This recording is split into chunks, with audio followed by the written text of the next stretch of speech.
Hello dear students, welcome in ASC starter. ये class 8 की ना एसएसटी की मैं आपको वीडियो प्रोवाइड कर रहा हूँ। ये लास्ट ईयर का क्वेश्चन पेपर है।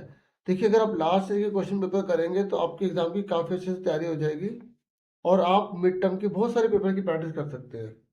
ठीक है, तो आप जैसे पुराने पेपर ढूंढना चाहते हैं ना, आंसर की भी ढूंढना चाहते हैं, तो आप सोशल साइंस लिखो, क्लास 8 लिखो, फिर चैनल का नाम लिखना एएससी स्टार्टर, आपको आराम से वीडियो मिल जाएगी। ठीक है, तो अब मैं इस वीडियो में ना ये आपकी जो है ना मैं बता दूं, ये इवनिंग शिफ्ट वाले बच्चों का क्वेश्चन पेपर है। तो ऐसे ही मॉर्निंग शिफ्ट वाले बच्चों का भी पेपर है हमारे पास, ये मैं अलग से वीडियो लेकर आऊँगा। ठीक है, तो इस वीडियो में मैं आपको ना ये जो इवनिंग शिफ्ट का है, इसके एमसीक्यू यहाँ समझा रहा हूँ। बाकी आपको पूरा पेपर दिखा दूंगा, आंसर की दिखा दूंगा, आप उससे अच्छे से प्रैक्टिस कर लीजिएगा। ठीक है, तो आंसर के साथ समझा रहा हूँ। जैसे इससे बोला है कि गलत मिलान की पहचान करो, और जिन बच्चों की तैयारी हो चुकी है ना, वो अपने आप आंसर मैच करें और देखिए उनके कितने आंसर ठीक निकलते हैं। तो देखिए, इस क्वेश्चन में बोला गया कि गलत मैचिंग करनी है। ठीक है, तो मतलब गलत कौन सी मैचिंग की हुई है वो बताना है हमें। तो रानी लक्ष्मीबाई जो है वो झांसी की थी, सही है। रानी अवंतीबाई लोधी की थी, राजगढ़ की, वो भी सही है। देखो, जैसे ये क्वेश्चन आप कर रहे हैं ना, तो हो सकता है कि आपके एग्जाम में इसी में से कोई नया क्वेश्चन बना के दे दे। ठीक है ना, तो बेगम हजरत महल मांडला की थी, नहीं, ये गलत है। वो ना अवध की थी, कहाँ की थी, अवध की।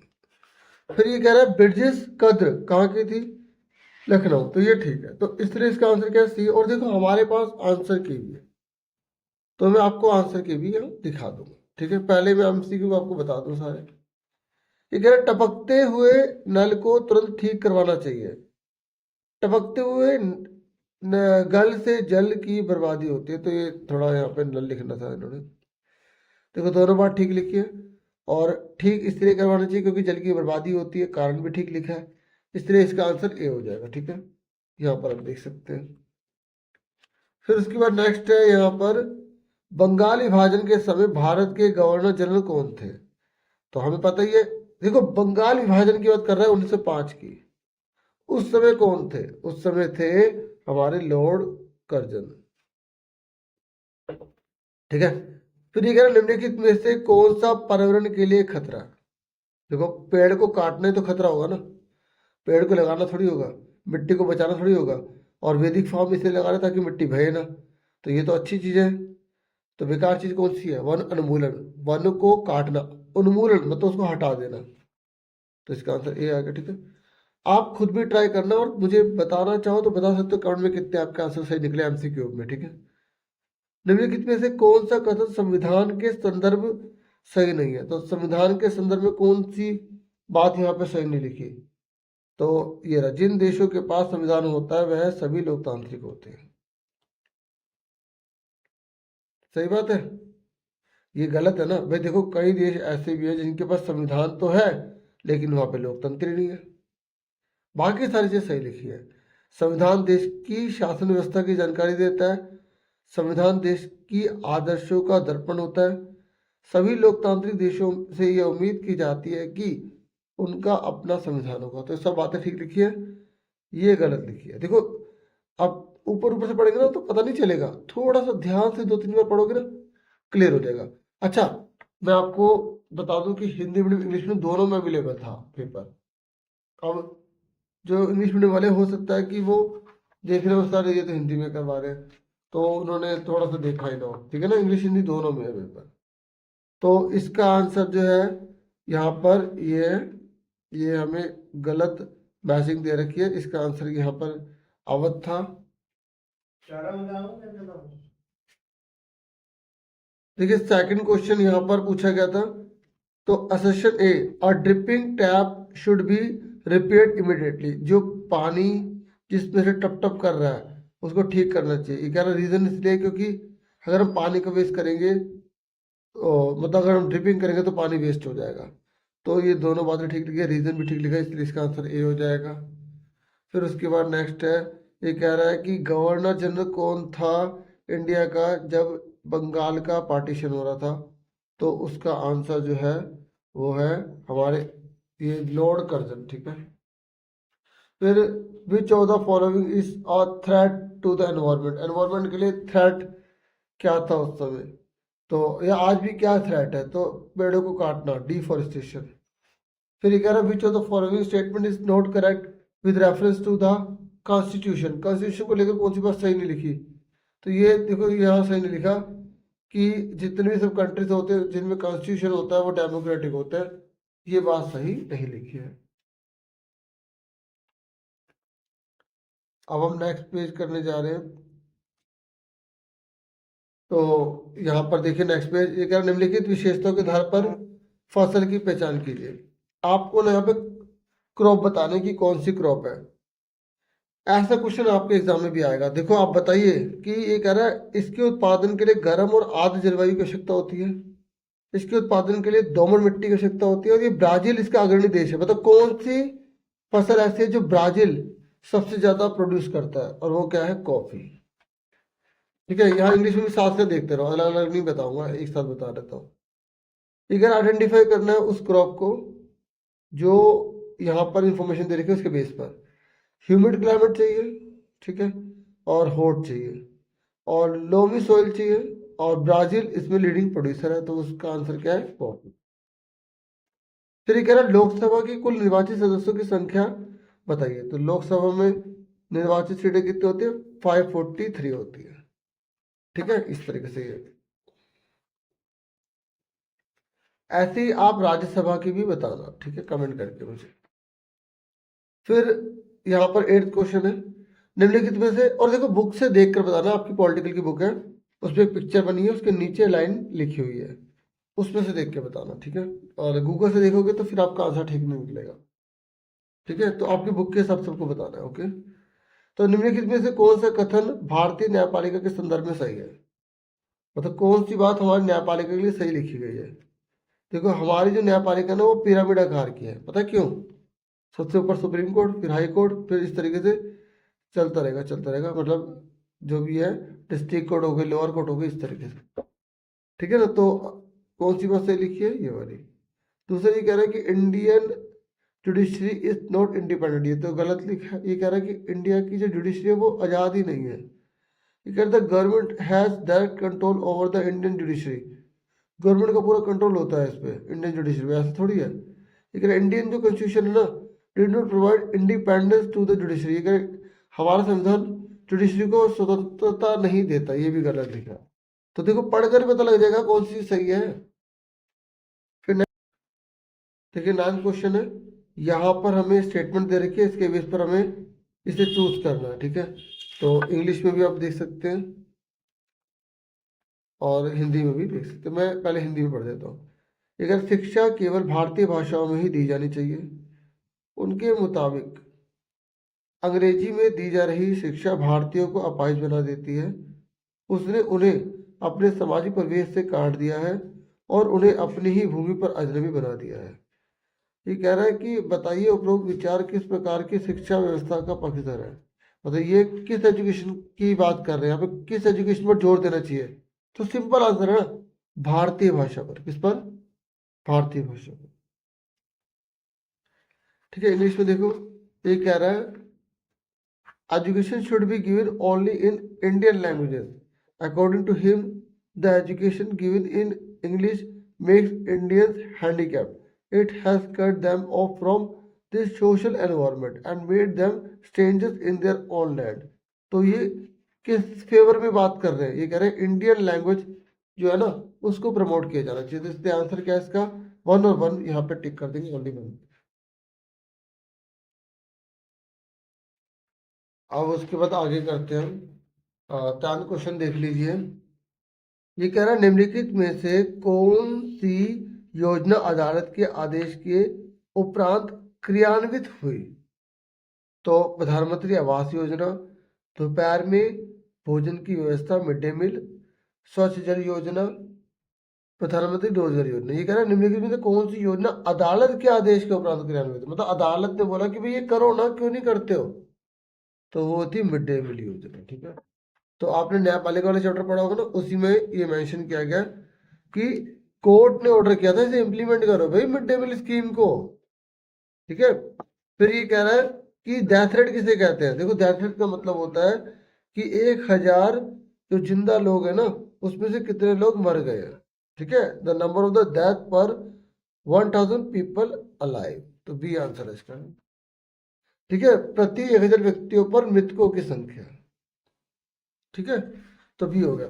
तो इसके बाद यहाँ पर 13 क्वेश्चन देखो, ये 13 क्वेश्चन है, आप यहाँ पर पढ़ सकते हैं। इसको पढ़ के फिर बताना लगाना है कि एक सही है, दो सही है, कि या दो तीन सही है, एक तीन सही है। ठीक है, तो हमें इसे पढ़ना है। तो देखो ये मैं यहाँ पढ़ता हूँ। ठीक है, निम्नलिखित में से कौन सा कथन अनुसूचित जाति एवं अनुसूचित जनजाति अधिनियम 1989 के संदर्भ में सही नहीं है। तो कौन सी चीज यहाँ पर गलत बता रखी है SC और ST के रिगार्डिंग। ये कह रही है, यह अधिनियम अनुसूचित जाति एवं अनुसूचित जनजाति के लोगों के साथ होने वाले भेदभाव को रोकता है। ये ठीक है। देखो पता है क्या है, जैसे अगर आपसे उल्टा पूछ ले कि SC ST के रिगार्डिंग बताइए कि कौन सा अधिनियम है, तो आप अधिनियम नंबर 1989, नंबर नहीं है, अधिनियम 1989 है, ये याद रखना। तो ये बात सही लिखी है, यह अधिनियम अनुसूचित जाति और अनुसूचित जनजाति के लोगों के साथ होने वाले भेदभाव पर तटस्थ है, मतलब भेदभाव होता रहे, ये कुछ नहीं बोलेगा, तो ये आंसर है। तो एक ये गलत है, और ये देखते हैं ये गलत है सही है।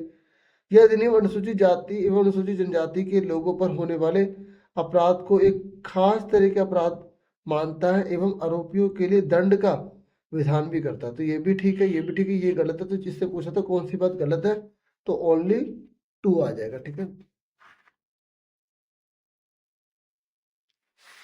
इंग्लिश में पढ़ देता हूँ। ये कह रहा है कि कौन सी करेक्ट स्टेटमेंट नहीं है SC और ST के रिगार्डिंग।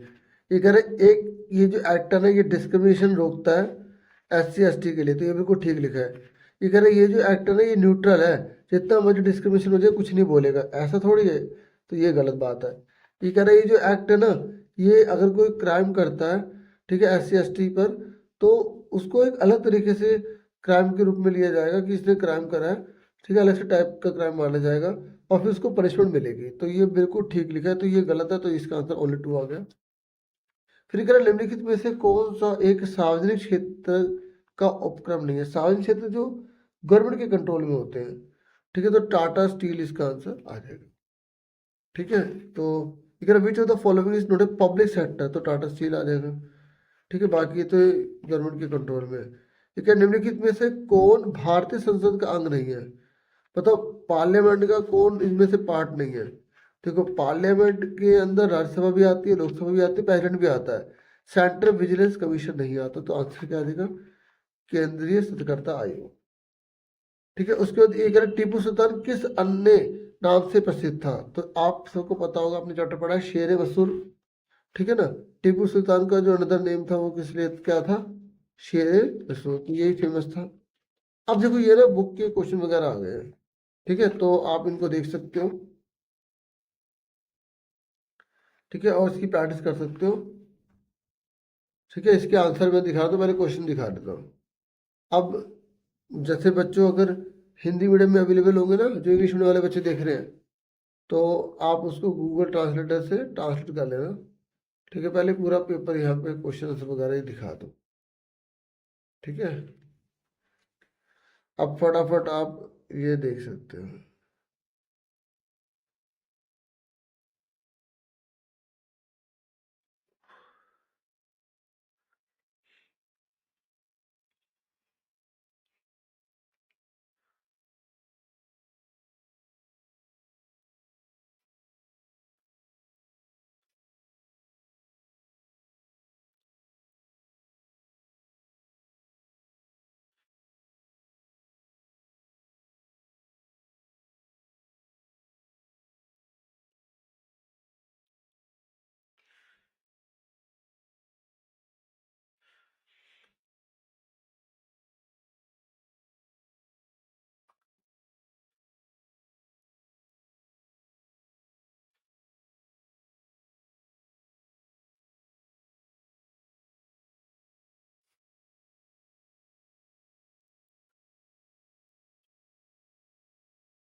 ये ना मैंने आपको आगे तक के सारे दिखा दिए, क्योंकि मैं आपको एक बार और अच्छे से इसे थोड़ा बड़ा करके दिखा दूँ। पहले क्वेश्चन देख लो सारे,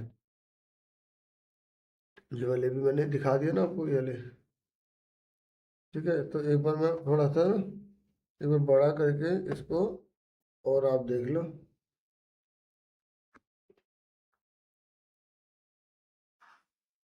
जैसे अगर आपको स्पीड ज़्यादा लगे ना, तो आप यूट्यूब में स्पीड जो है धीरे कर लेना। ठीक है, यहाँ से खंड का से दिखा देता हूँ एक बार। ठीक है, जिसने देख लिए होंगे ना, तो वो आगे कर लेना वीडियो को। ठीक है, क्योंकि उस समय छोटे थे ना, तो शायद हो सकता है आपको प्रॉब्लम हो रही है देखने में, तो इसमें बड़े हो जाएंगे तो आप देख पाएंगे आराम से।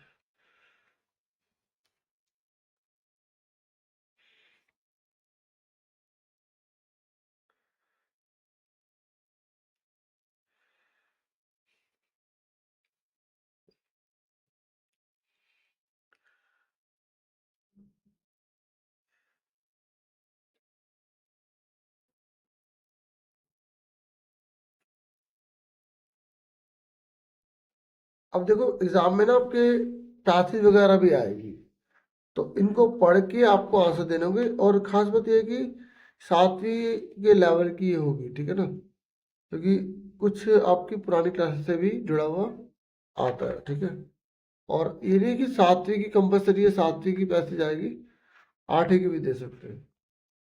ठीक है, तो ये इंग्लिश में और हिंदी में आपको दिखा रहा हूँ। ठीक है, आंसर की आप इसकी अभी देख लेना। ठीक है, तो एसएसटी में काफ़ी स्कोरिंग है। अगर आप पैसिव करेंगे तो उसी में नंबर आपके कवर हो जाएंगे। चैप्टर पढ़ा हुआ है, पैसिव पढ़ के ये आंसर आप आराम से दे सकते हैं, और पैसिव के अंदर भी आंसर आपको मिल सकते हैं, लेकिन पक्का नहीं होता है सर। ठीक है,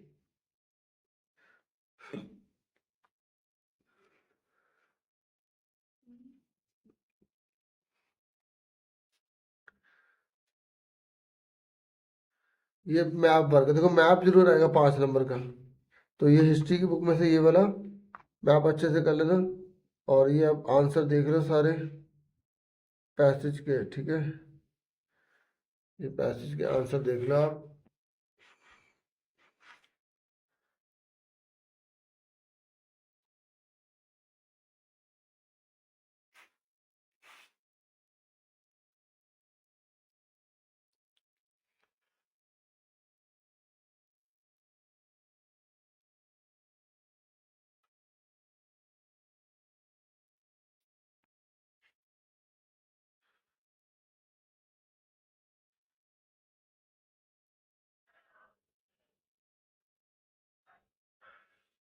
तो ये देख लो ना कि कहाँ से कहाँ तक मैच कर रहा है। फिर ये मैप वर्क तो आपको अच्छे से आना चाहिए। ठीक है, मैप वर्क तो आपको पता होना चाहिए अच्छे से।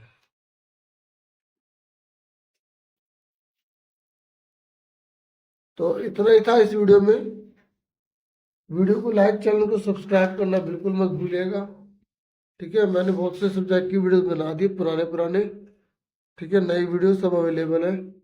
चैनल पर जाइए, प्लेलिस्ट बनी होगी, उस पर देखिए। नहीं तो आप टॉपिक का नाम, चैनल का नाम लिख के सर्च कर लीजिएगा। Thank you.